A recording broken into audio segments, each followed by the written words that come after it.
Hello friends, welcome to AKSIS academy daily current affairs. So ముందుగా నిన్నిచ్చినటువంటి question, last question మొన్న జరిగినటువంటి దాంట్లో చూస్తే కనుక operations undertaken by army towards upliftment of local population in remote areas including address of their basic నీడ్స్ని దీన్ని operation సద్భావన అని అంటారు. సో జనరల్గా ఇలాంటి క్వశ్చన్స్ బౌన్సర్స్ లాగా వస్తూ ఉంటాయి. Generally we don't look in to that type of information. So కాబట్టి బాగా గుర్తుపెట్టుకోండి ఇట్లాంటివి. So before we go to the session, if you are looking for UPSC admissions, అట్లాగనే group 1 and group 2 both AP and Telangana, దయచేసి కింద నెంబర్కి call చేయండి. They will give you all the details. ఇంకా ఈరోజు టాపిక్ చూస్తే ఇది current affairs not only in India but also in the world. అదేంటంటే యుఎస్ గ్రీన్లాండ్ని ఎలా అయినా ఆక్రమించుకోవాలి, వీలైతే కొనాలి లేదా ఆక్రమించుకోవాలి. ఈ విషయం మీద ట్రంప్ చాలా సార్లు మీడియా పరంగా వచ్చి మాట్లాడుతున్నారు. ఓపెన్గా అయితే ఆయన ఏం చెప్పాడంటే, మొన్న మనం కనుక ఇప్పుడు గ్రీన్లాండ్ని కనుక తీసుకోకపోతే ఏదో రష్యా అయినా తీసుకుంటుంది లేదా చైనా అయినా తీసుకుంటుంది. I don't want Russia or China to be neighbour అంటే ఆయనకి మరి ఆయన దేశం తాలూకా జాగ్రఫీ తెలుసో తెలీదో నాకైతే తెలియదు. కానీ మీరు జనరల్గా కనుక చూస్తే పర్టికులర్ టెరిటరీ ఏదైతే ఉందో యుఎస్ టెరిటరీ, మీకు ఇది చూడండి, ఇది గ్రీన్లాండ్ కదా. గ్రీన్లాండ్కి యుఎస్ఏ ఇక్కడ ఉందా, ఇక్కడ అలాస్కా అని ఒక ప్లేస్ ఉంటుంది, దానిపైనే రష్యా ఉంటుంది. సో రష్యా ఆల్రెడీ నైబరే అమెరికాకి. So I don't want Russia or China to be neighbour అంటాడు. అలాస్కా మర్చిపోయినట్టు ఉన్నాడు ఆయన, అలాస్కాని వాళ్ళు కొనుక్కున్నారు. సో కాబట్టి అలాస్కా రష్యా ఆల్రెడీ నైబర్సే. I mean USA and Russia they are already neighbours. China కాదు, అగ్రీడ్, కానీ రష్యా ఆల్రెడీ నైబరే. సో అండ్ నైబర్ ఉండకూడదు, గ్రీన్లాండ్ లాక్కోవాలంటాడు. సో విషయం ఏంటి అనేది కనుక మనం ఒకసారి లోపలికి వెళ్తే, ఫస్ట్ ఆఫ్ ఆల్ గ్రీన్లాండ్ అనేది దేశం కాదు. గ్రీన్లాండ్ అనేది డెన్మార్క్లో ఒక ప్రాంతం, కాకపోతే స్వయం ప్రతిపత్తి కలిగినటువంటి ప్రాంతం. సో దీనికి సంబంధించి Denmark Greenland is part of Denmark, కానీ స్వయం ప్రతిపత్తి కలిగిన ప్రాంతం. దానికి ఒక రూలర్, ఒక అడ్మినిస్ట్రేటర్ ఉంటాడు. సో వీళ్ళిద్దరూ ఉన్నటువంటి ప్రభుత్వాలు రెండు కూడా యుఎస్ డొనాల్డ్ ట్రంప్ చేసినటువంటి క్లెయిమ్, ఎలా అయినా మేము గ్రీన్లాండ్ని తీసుకుంటాం. ఎందుకు తీసుకుంటావు బాబు అని అడుగుతుంటే, డిఫెన్స్ కోసం తీసుకుంటున్నాం. అంటే వాళ్ళ దేశాన్ని రక్షించుకోవడానికి గ్రీన్లాండ్ కావాలని అంటున్నాడు ఈయన. సో ఈ రెండు గవర్నమెంట్స్ కూడా గ్రీన్లాండ్ని ఎయిదర్ కొనాలి లేదా ఆక్రమించుకోవాలి అనేటటువంటి ట్రంప్ వాదన్ని తప్పుబట్టాయి. రెండు, దీంతో పాటుగా యుఎస్ డెన్మార్క్ గ్రీన్లాండ్ మధ్యలో ద్వైపాక్షిక సంబంధాలు సన్నగిల్లి డిప్లొమాటిక్ రిలేషన్ కాస్త డిప్లొమాటిక్ టెన్షన్గా మారింది. బట్ ఇది ఒక క్వశ్చన్ కూడా రేస్ చేసింది. గ్రీన్లాండ్ తాలూకా సార్వభౌమాధికారము, దాన్ని రైట్ టు సెల్ఫ్ డిటర్మినేషన్. ఎందుకంటే ఒక ప్రాంతంలో ఉన్నటువంటి ప్రజలు ఏ దేశంలో భాగస్వాములుగా ఉండాలని అనుకుంటున్నారు అనేది ఆ ప్రాంతంలో ఉన్నటువంటి ప్రజలకి అధికారం ఉంటుంది. అది మనం ఫర్ ఎగ్జాంపుల్ ఇప్పుడు మనం మాట్లాడుతున్న కశ్మీర్కి సంబంధించి కూడా కావచ్చు. ఆ రోజున కశ్మీర్లో ఉన్నటువంటి ప్రజలు భారతదేశంలో ఉండాలని అనుకున్నారు కాబట్టే మనకి ఆ ఇన్స్ట్రుమెంట్ ఆఫ్ అసెషన్ ఇవన్నీ కూడా జరిగాయి. సో కాబట్టి డెన్మార్క్ ప్రజలు కూడా గ్రీన్లాండ్ ప్రజలు కూడా వాళ్ళు గ్రీన్లాండ్ డెన్మార్క్లో ఉండాలనే కోరుకుంటున్నారు, యుఎస్లోకి వెళ్ళాలని ఏం కోరుకోవట్లేదు. అలాగనే ఈ కాంట్రవర్సీ ఇప్పుడు అంతర్జాతీయ చట్టాలకు పెద్ద సవాలుగా మారింది. ఎందుకంటే ఇదే United states of America Russia చేసినటువంటి ఎనెక్సేషన్, రష్యా ఎందుకు ఎనెక్స్ చేసింది ఉక్రెయిన్ నాటోలో జాయిన్ అవుతానంటే, ఉక్రెయిన్ కింద ఉన్నటువంటి క్రిమియా అనేటటువంటి ప్రాంతాన్ని ఎనెక్స్ చేసింది.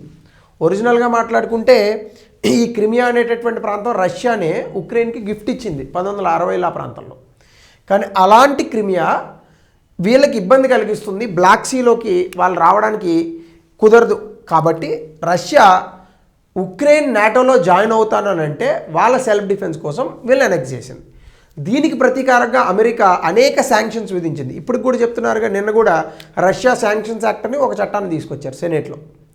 సో అందులో భాగంగా అమెరికా భారత్ లాంటి దేశాలపైన 500% వరకు కూడా పన్నులు విధిస్తామని చెప్పింది రష్యా నుంచి ఆయిల్ కొంటే. ఇది రష్యా మీద ఎందుకు చేస్తున్నారు, రష్యా క్రిమియాని ఎనెక్స్ చేసింది కాబట్టి. మరి ఈ అంతర్జాతీయ చట్టాలు అమెరికాకి వర్తించవా అంటే, అమెరికా అంటే సంపన్న దేశం కాబట్టి, సైనిక పరంగా అద్భుతమైన శక్తి కాబట్టి వాడు ఏం చేసినా చెల్లుతుంది. అది ఇప్పుడు ఉన్నటువంటి పరిస్థితి. సో కాబట్టి ఇక్కడ territorial integrity, non annexation principles అని కొన్ని ఉన్నాయి. అవి ఏ చట్టాల ప్రకారం ఉన్నాయనేది నేను వివరిస్తాను. సో ఇది న్యూస్లో ఎందుకు ఉంది అనేటటువంటి అంశం. ఇంకాస్త లోపలికి వెళ్తే గ్రీన్లాండ్ అనేటటువంటి ప్రాంతం, యాక్చువల్గా గ్రీన్లాండ్ అనే పేరే మిస్నోమర్, తప్పుడు నేమ్ అది. గ్రీన్లాండ్లోనేమో ఎక్కువగా ఐస్ ఉంటుంది, ఐస్లాండ్లోనేమో ఎక్కువగా గ్రీన్ కలర్లో పచ్చిక బయళ్ళు ఉంటాయి. యాక్చువల్గా దీని పేరు దానికి, దాని పేరు దీనికి పెట్టినారు. సో గ్రీన్లాండ్ అనేది ఎక్కువగా పూర్తి స్థాయి మంచుతో కప్పబడి ఉన్నటువంటి ప్రాంతం. గ్రీన్లాండ్ అంటే గ్రీన్గా ఉంటుందని అనుకోకండి, ఐస్లాండ్లో ఐస్ ఉంటుందని అనుకోకండి. ఐస్లాండ్లో ఐస్ ఉండొచ్చు, కానీ గ్రీన్లాండ్ అంత ఎక్కువ ఉండదు. ఐస్లాండ్ అనేది కాస్త వ్యవసాయానికి సజావుగా ఉన్నటువంటి ప్రాంతం, కానీ Greenland is a misnomer. So ఇందులోంచి మనం ఒకసారి కనుక చూస్తే ఇంటర్నేషనల్ లాస్ అంటే ఏ చట్టాల ప్రకారం అమెరికా గ్రీన్లాండ్ని ఆక్రమించుకోవడం కుదరదు, ఇది చూద్దాం. ఇప్పుడు ట్రంప్ ఏమంటాడంటే ఈ చట్టాలతో సంబంధం లేదు, ఎందుకంటే అమెరికాని ఎదిరించగలిగేటటువంటి సైనిక శక్తి ప్రపంచంలో ఏదీ లేదు. సింపుల్గా ఎందుకు అంటే మీకు గతంలో కూడా చెప్పాను నేను, అమెరికా డిఫెన్స్కి అంటే రక్షణ రంగానికి పెట్టేటటువంటి బడ్జెట్ ఏదైతే ఉందో దాదాపు $908 బిలియన్ ఎంత పెడతారు వాళ్ళు. ఈ బడ్జెట్లో కనుక మీరు మిగతా దేశాలతో పోలిస్తే తర్వాత ఉన్నటువంటి 10 దేశాల బడ్జెట్ కలిపితే అమెరికా పెట్టే బడ్జెట్లో 50% కూడా ఉండదు, ఇంక్లూడింగ్ చైనా. కాబట్టి అమెరికా చాలా సంపన్నమైనటువంటి దేశము, సైనిక శక్తి కలిగినటువంటి దేశం. కేవలం ఒక్క అమెరికా దగ్గరే 22 ఎయిర్ క్రాఫ్ట్ క్యారియర్స్ ఉన్నాయి. ఏ దేశంలోని ప్రపంచంలో ఉన్న ఏ దేశం దగ్గర కూడా 2కు మించి లేవు. మన దగ్గర కూడా 2. ఒకటేమో ఐఎన్ఎస్ విక్రమాదిత్య, ఇప్పుడు విక్రాంత్ తయారు చేస్తున్నారు, ఆల్మోస్ట్ అయిపోయింది. చైనా దగ్గర కూడా 2 ఉన్నాయి, వాడు ఇంకొక 2-3 తయారు చేస్తున్నాడు. ఫ్రాన్స్ దగ్గర రెండో ఉంటాయి, యూకే దగ్గర ఎన్నో ఉంటుంది, ఈవెన్ రష్యా దగ్గర కూడా 2 ఉన్నాయి. కానీ అమెరికా దగ్గర 22 ఎయిర్ క్రాఫ్ట్ క్యారియర్స్ ఉన్నాయి. అసలు అక్కడే యుద్ధం ఫినిష్ అయిపోయింది. కాబట్టి అమెరికాతో తలపడగలిగేటటువంటి సైనిక శక్తి కొంతవరకు రష్యాకు ఉండొచ్చు, ఎందుకంటే న్యూక్లియర్ వెపన్స్ ఉన్నాయి కాబట్టి. మిగతా చోటా దేశాలు అయితే అసలు వేరే క్వశ్చనే లేదు. కాబట్టి అంతర్జాతీయ చట్టాలు ఉన్నప్పటికీ అమెరికాను ఆపలేవు. కానీ ఏ అంతర్జాతీయ చట్టాలు ఉన్నాయో చూద్దాం. యుఎన్ చార్టర్ 1945 మనందరికీ తెలుసు. 2వ ప్రపంచ యుద్ధ కాలంలో ప్రపంచ యుద్ధం ఎందుకు జరిగింది అంటే అన్ని దేశాలు వచ్చిన కంక్లూజన్ ఒక దేశం మరో దేశాన్ని ఆక్రమించింది కాబట్టి తర్వాత ఆ ప్రపంచ యుద్ధాలుగా దారితీసింది. సో కాబట్టి అప్పుడు ఆర్టికల్ 2 క్లాజ్ 1లో ఏం చెప్పారంటే అన్ని దేశాలు, అది చిన్న దేశం కావచ్చు పెద్ద దేశం కావచ్చు, అన్ని దేశాలకు సమానమైనటువంటి సార్వభౌమాధికారం ఉంటుంది. 1. 2, ఒక దేశం మరొక దేశం మీద అంటే వాళ్ళ తాలూకా టెరిటోరియల్ ఇంటిగ్రిటీ అని అంటాం. అంటే వాళ్ళకు ఉన్నటువంటి దేశ సార్వభౌమాధికారము, వాళ్ళకు ఉన్నటువంటి సమగ్రత. సో ఈ టెరిటోరియల్ ఇంటిగ్రిటీకి విభిన్నంగా అంటే దానికి ఎగెనెస్ట్గా ఏ దేశము కూడా తమకున్నటువంటి సైనిక శక్తిని కానీ ఇంకొకటి కానీ ఉపయోగించకూడదు. సో కాబట్టి ఇప్పుడు గ్రీన్లాండ్ అనేటటువంటిది డెన్మార్క్ కింగ్డమ్లో భాగం, అలాగే ఈ డెన్మార్క్ అనేటటువంటిది యుఎన్లో మెంబరు. కాబట్టి కోర్ ప్రిన్సిపల్ని వైలేట్ చేస్తుంది. ఇప్పుడు అమెరికా పోయి గ్రీన్లాండ్ కనుక ఆక్రమించుకుంటే ఈ కోర్ ప్రిన్సిపల్ని వైలేట్ చేస్తుంది. కానీ మీరు కనుక నన్ను నిజంగా ఆక్రమిస్తుందని అడిగితే అంత సీన్ లేదు. జనరల్గా ట్రంప్ ఏం చేస్తాడంటే ఫస్ట్ బెదిరిస్తాడు, తర్వాత ఎవరైనా కనుక వచ్చి ఎదురు తిరిగారనుకోండి వాళ్ళకి దాసోహం అంటాడు. అదే డిఫెన్స్లో పడ్డారనుకోండి వాళ్ళ మీద ఇంకా ఎక్కువ ప్రెషర్ పెట్టి వాళ్ళ దగ్గర నుంచి లాక్కునే ప్రయత్నం చేస్తాడు. ఉదాహరణకి వెనుజులాలో నికోలస్ మడ్రో అతన్ని ఎత్తుకొచ్చాడా, వెంటనే తర్వాత బొలివియన్ ప్రెసిడెంట్ని కూడా తర్వాత నిన్నే చేస్తామని కానీ Bolivian president come and catch మీ అన్నాడు. వెంటనే అతన్ని మర్నాడు వైట్ హౌస్కి ఆహ్వానించి భోజనం పెట్టి పంపించాడు. కాబట్టి ముందు బెదిరిస్తాడు, ఎదురు తిరిగితే ఆపేస్తాడు. సో గ్రీన్లాండ్ విషయంలో కూడా అదే జరుగుతుంది. గ్రీన్లాండ్ అనెక్స్ చేసే పరిస్థితులు అయితే ఉండవు. This is what I think. నేను తప్పు కావచ్చు, చూద్దాం ఏం జరుగుతుందో. సో 2వ ప్రిన్సిపల్ ఆఫ్ టెరిటోరియల్ ఇంటిగ్రిటీ. అంతర్జాతీయ చట్టాల్లో ఏ రకంగానూ కూడా ఒక దేశం సర్వస్వతంత్రంగా మరొక దేశాన్ని ఆక్రమించుకోవడాన్ని అలౌ చేయరు. సో ఎనెక్సేషన్ అనేటటువంటిది చెయ్యాలి అంటే మనకి యునైటెడ్ నేషన్స్లో 5 శాశ్వత సభ్యత్వ దేశాలు ఉన్నాయి. యునైటెడ్ నేషన్స్ అంటే సెక్యూరిటీ కౌన్సిల్ అన్న ఉద్దేశం. ఐక్యరాజ్య సమితి భద్రతా మండలి అంటారు తెలుగులో. ఇందులో 5 శాశ్వత దేశాలు ఉంటాయి. UK, France, USA, Russia, China. ఈ 5 దేశాలు. ఈ 5 దేశాలు పలానా కారణం చేత ఈ దేశం మీద తిరుగుబాటు చేయాలి అంటే చేయొచ్చు అంతర్జాతీయంగా. ఏ దేశం వీటో వేసి ఒప్పుకోకపోయినా చేయడానికి లేదు. ఇప్పుడు ఖచ్చితంగా రష్యా వెనక్కి వస్తుంది. కాబట్టి అంతర్జాతీయ చట్టాల ప్రకారం ఈ 5 దేశాలు ఒప్పుకోకుండా ఒక దేశం మరొక దేశం మీద ఏ రకంగానూ కూడా యుద్ధం చేసే పరిస్థితి, లాక్కునే పరిస్థితి ఉండకూడదు. అలా లాక్కుంది కాబట్టే కదా రష్యా మీద మరి శాంక్షన్స్ పెడుతున్నారు. ఇప్పుడు మరి ప్రపంచ దేశాలన్నీ కూడా కలిసి అమెరికాని బాయ్కాట్ చేయాలి. కానీ అంత శక్తి ప్రపంచ దేశాలకి లేదు. ఇది మనం గ్రహించాల్సిన అంశం.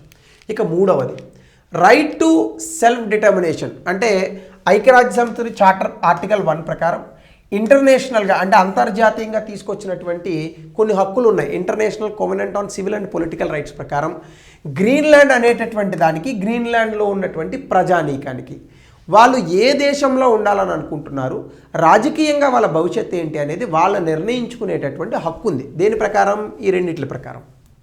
ఈ రెండిట్ల మీద అమెరికా కూడా సంతకం చేసింది. మరి అమెరికా ఇప్పుడు వాళ్ళు సంతకం చేసినటువంటి ఈ యొక్క చట్టాలకు తూట్లు పొడిచేటటువంటి ప్రయత్నం చేస్తుంది.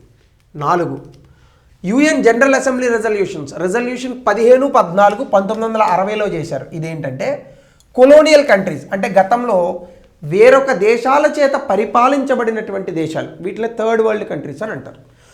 ఈ దేశాలకు పూర్తి స్థాయి స్వతంత్రతను ఇచ్చారు 1960లో రెజల్యూషన్. అలాగే రెజల్యూషన్ 26, 25 1970లో ఒక దేశం ఫోర్స్ఫుల్గా అంటే నయానో భయానో భయపెట్టో మరొక రకంగానో మరొక దేశాన్ని ఆక్యుపై చేసుకోవడం అనేటటువంటిది నిషిద్ధం. అంటే ఇప్పుడు ఫర్ ఎగ్జాంపుల్ లూజియానా అనే ఒక ప్రాంతం ఉండేది, ఫ్లోరిడాకి కింద ఉంటుంది. ఈ ప్రాంతం ఫ్రాన్స్ వాళ్ళు ఆక్రమించుకున్నారు. అమెరికా వీళ్ళ దగ్గర నుంచి కొనుక్కుంది. అలాగనే భారతదేశాన్ని యూకే వాళ్ళు ఆక్రమించుకున్నారు. ఇలా ఒక దేశం మరొక దేశాన్ని ఆక్రమించుకోవడానికి లేదు ఈ యొక్క రెజల్యూషన్ ప్రకారం.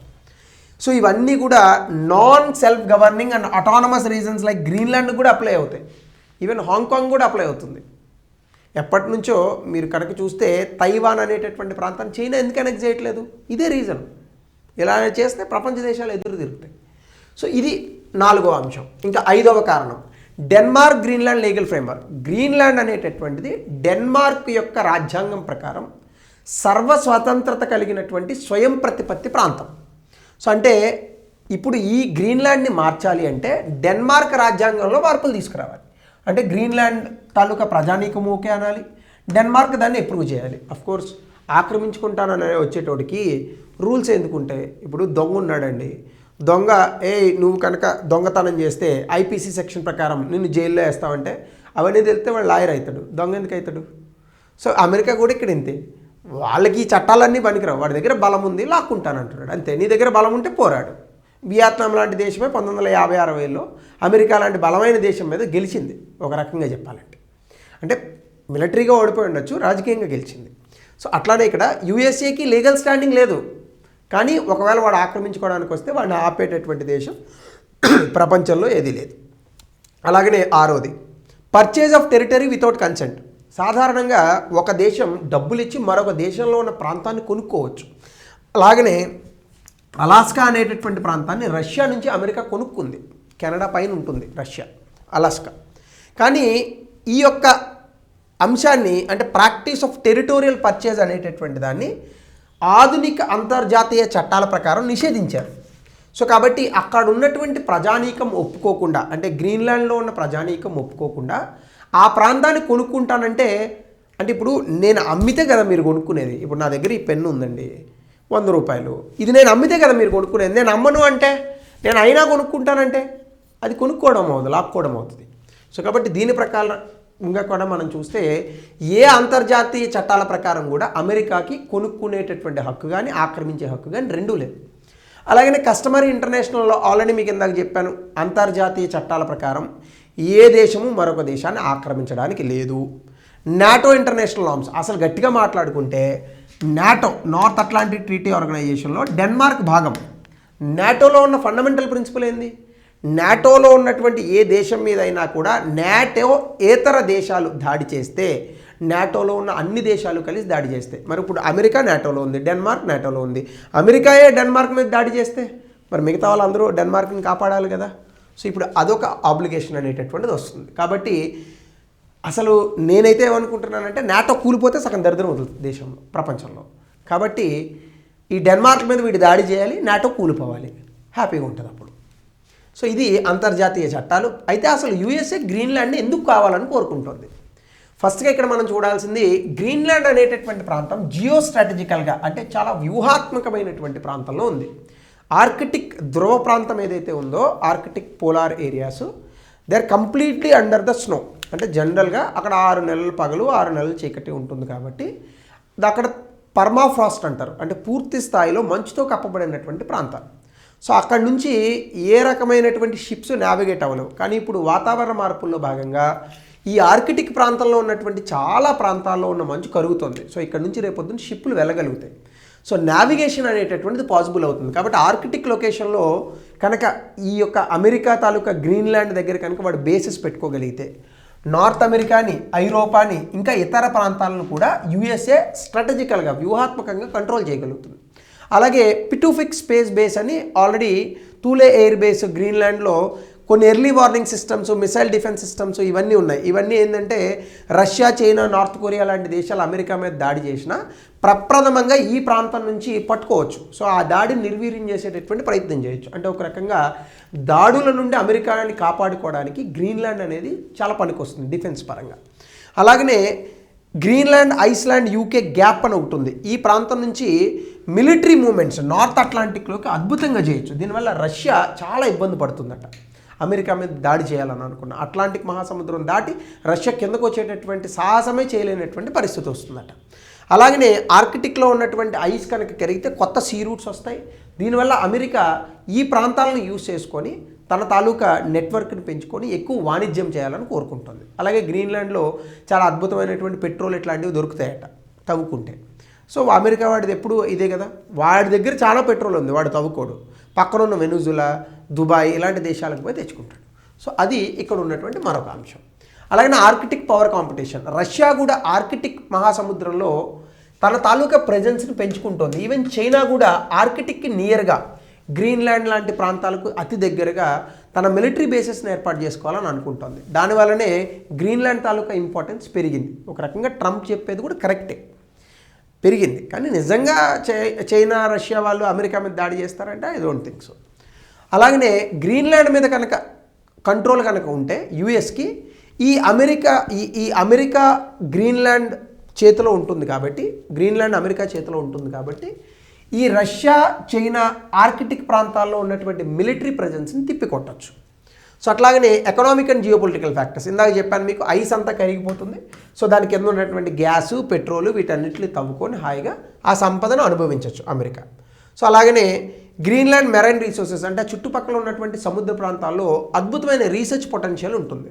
సో దీనివల్ల చాలా రీసెర్చ్ అనేటటువంటి చేయొచ్చు. అలాగే ఆర్కిటిక్ ప్రాంతంలో రేపు మంచు అంతా కరిగిపోతే ఇంకా కొంచెం మంచిగా ఉంటుంది కాబట్టి ఆ ప్రాంతాల్లో టూరిజం పెంచుకోవచ్చు. ఆ రకంగా కూడా అక్కడ ఉన్నటువంటి ఆర్థిక వ్యవస్థను కొల్లగొట్టచ్చు అమెరికా. ఇవన్నీ అమెరికా తాలూకా అడ్వాంటేజెస్ ఒకవేళ గ్రీన్లాండ్ కనుక వాళ్ళు తీసుకోగలిగితే. అలాగే క్రిటికల్ మినరల్స్. యాక్చువల్గా ఇది చాలా పెద్ద అంశం. ఇటీవల కాలంలో అమెరికా భారత్ మీద టారిఫ్ చేసినట్టు చైనా మీద కూడా టారిఫ్ చేసింది. కానీ అప్పుడు చైనా ఏం చేసిందంటే ఈ క్రిటికల్ మినరల్స్, కొన్ని హెవీ మెటల్స్ అని అంటారు, వీటిని అమెరికా తాలూకా ఎలక్ట్రానిక్ కంపెనీలకు సప్లై చేయడం ఆపేసింది. వెంటనే అమెరికా తన తాలూకా శాంక్షన్స్, ఈ టారిఫ్స్ ఎత్తేసింది. ఎందుకు? ఈ క్రిటికల్ మినరల్స్ ఎక్కువగా ప్రపంచంలో సప్లై చేసేవాడు చైనా. ఎక్కువగా ఈ క్రిటికల్ మినరల్స్ అనేటటువంటివి ఎలక్ట్రానిక్స్ గూడ్స్లో వాడతారు. సో ఇలాంటి తయారీలో బాగా పనికొస్తాయి. సో అమెరికా వీటిని ఇప్పటివరకు పెద్దగా ఎక్స్ప్లోర్ చేయాలనేటటువంటి ఆలోచన లేదు. కానీ చైనా ఎప్పుడైతే ఇట్లాంటివి చేసిందో రేపొద్దున క్రిటికల్ మినరల్స్ ఇంకా పెరిగే అవకాశం ఉంది, ఎలక్ట్రానిక్ వెహికల్స్ కానీ ఇట్లాంటి వాటిలో. కాబట్టి ఈ గ్రీన్లాండ్లో ఆ రేర్ ఎర్త్ మినరల్ రిజర్వ్స్ అనేటటువంటి ఉన్నాయి. సో అక్కడ నుంచి వీటిని తవ్వుకొని ఎలక్ట్రానిక్స్లోను, డిఫెన్స్ సిస్టంలోను, ఎలక్ట్రిక్ వెహికల్స్లోను, పునరుత్పాదక శక్తిలో వాడుకోవాలని అనుకుంటుంది. సో కాబట్టి సప్లై చైన్ ప్రపంచం అంతా కూడా చైనా డామినేట్ చేసింది. దీనికి ఆల్టర్నేటివ్గా అమెరికా మారాలి, చైనా యొక్క ప్రోద్బలాన్ని తగ్గించాలి అనేటటువంటిది ఆలోచన. సో అట్లానే యూఎస్ ఎప్పటి నుంచో కూడా ఈ మినరల్ రీసోర్సెస్ మీద ఇంట్రెస్ట్ చూపించింది, చైనీస్ సప్లైని కొట్టాలి అని చెప్పేసి. సో దీన్ని ఆసరాగా చేసుకొని చైనాకు వ్యతిరేకంగా కూడా పావులు కదపచ్చు. అట్లానే ఎన్వైరన్మెంటల్ లాస్. గ్రీన్లాండ్ ఏమంటుందంటే గ్రీన్లాండ్ ప్రాంతంలో యురేనియం దొరుకుతుంది, కానీ గ్రీన్లాండ్ క్లైమేట్ ఆధారంగా చేసుకొని యురేనియం మైనింగ్ని బ్యాన్ చేసింది. ఇప్పుడు ఒకవేళ అమెరికా కనుక వస్తే అక్కడ యురేనియంను కూడా తవ్వుకుంటుంది. ఎందుకంటే Greenland is the safest place to explore uranium. Uranium తవ్వితే చుట్టుపక్కల ఉన్న ప్రజలకు క్యాన్సర్ వస్తుంది. గ్రీన్లాండ్లో ఎవడున్నాడు? ప్రజలు ఎవడు లేడు. కాబట్టి హ్యాపీగా తవ్వుకోవచ్చు. కానీ గ్రీన్లాండ్ వాళ్ళు పర్యావరణాన్ని దృష్టిలో పెట్టుకొని తవ్వడం మానేసినారు. కాబట్టి దాన్ని కూడా పొందాలనేటటువంటిది అమెరికా ఆలోచన. అంటే మనకి బేసికల్గా కొన్ని చోట్ల చూడండి, లోభి అని అంటాడు, వాడికి ఉన్నది పెట్టాడు కానీ పక్కవాడు దాసిస్తాడు. అమెరికా అదే టైప్. సో కాబట్టి అమెరికాకి ఎనిమీగా ఉండడం కన్నా, ఫ్రెండ్గా ఉండడం కన్నా ఎనిమీగా ఉండడం బెస్ట్ ఎప్పుడైనా కూడా. అదే మనకి ఒక ఆ పర్టికులర్ అమెరికా వాడే చెప్పాడు. Being an enemy to United states of America is dangerous, but being a friend to United states of America is disastrous. అది మరీ ఘోరం. సో కాబట్టి ఆ రకంగా మనం దీన్ని చూడొచ్చు. సో యుఎస్కి ఎందుకు ఉంది అనేది మనం ఇక్కడ అర్థం చేసుకోవాలంటే 1867లో యుఎస్ స్టేట్ డిపార్ట్మెంట్ గ్రీన్లాండ్ని కొందామని అనుకున్నారు ఆ రోజుల్లోనే, కానీ కుదరలేదు. రెండవ ప్రపంచ యుద్ధ కాలంలో హిట్లర్ డెన్మార్క్ని ఆక్రమిస్తాడు. అప్పుడు గ్రీన్లాండ్ని యుఎస్ఏ ఆక్రమించుకుంది, కానీ తర్వాత ఇచ్చేసింది మళ్ళీ. కానీ 1946లో ఆ రోజు ప్రెసిడెంట్ ట్రూమన్ $100 మిలియన్ గ్రీన్లాండ్ని పర్చేస్ చేయడానికి ఆఫర్ చేశాడు. కానీ అప్పుడు కుదరలేదు. అలాస్కాని ఇచ్చి గ్రీన్లాండ్ని తీసుకుంటామని కూడా అన్నాడు, కానీ కుదరలేదు. అప్పుడు కూడా బేరం. 1951లో కూడా యుఎస్ డెన్మార్క్ డిఫెన్స్ అగ్రిమెంట్ చేశారు. అప్పుడు యుఎస్ మిలిటరీ బేసెస్ గ్రీన్లాండ్లో పెట్టుకోవడానికి అనుమతించింది. సో దాని తర్వాత మిలిటరీ ప్రెజెన్స్ అనేటటువంటిది ఉంది. 1-2 ఎయిర్ బేసెస్ కూడా వచ్చాయి, అది వేరే సంగతి. సో ఆ రకంగా ఎప్పటి నుంచో గ్రీన్లాండ్ కొనాలని అనుకుంటున్నారు. అయితే డొనాల్డ్ ట్రంప్ 2017-21 ప్రెసిడెంట్గా ఉన్నప్పుడు పెద్ద రియల్ ఎస్టేట్ డీల్లో భాగంగా గ్రీన్లాండ్ని కొంటామని అన్నాడు, కానీ ఒప్పుకోలేదు. ఇప్పుడు దాన్ని కొంత అఫెన్స్ థియరీగా మారుస్తున్నాడు. సో గతంలో యుఎస్ఏ ఎలాంటి పర్చేజెస్ చేసింది అంటే, ఇందాక చెప్పినట్టుగా అలాస్కాని 1867లో $7 మిలియన్ కొన్నది. 1959లో అది పూర్తి స్థాయి రాష్ట్రంగా మారింది. లూజియానాని ఫ్రెంచ్ నుంచి 1803లో కొన్నారు $15 మిలియన్. డానిష్ వెస్ట్ ఇండీస్ ప్రాంతాన్ని కూడా 1917లో డెన్మార్క్ నుంచే కొన్నారు. అప్పుడు యుఎస్ వర్జిన్ ఐలాండ్స్ అని వాటిని మార్చారు.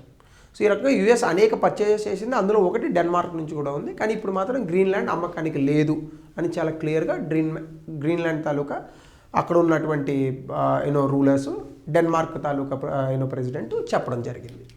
సో ఇది. సో దీనికి రిలేటెడ్గా జాగ్రఫీ రిలేటెడ్ ఇచ్చాను. జనరల్గా అయితే వీటి మీద క్వశ్చన్స్ రాకపోవచ్చు, కానీ జాగ్రఫీ రిలేటెడ్ అవకాశం ఉంది. ఆన్సర్ని పెట్టండి. అలాగే related question to geography. Greenland occupies strategic position, discuss it's physical geography, climate conditions and impact of climate change on ice sheets and global sea level. 200 పదాల్లో రాయండి. అలాగే ట్రంప్ తాలూకా నిర్ణయం పైన మీ అభిప్రాయాన్ని కూడా కామెంట్ సెక్షన్లో తెలపండి. So thank you. Will meet tomorrow.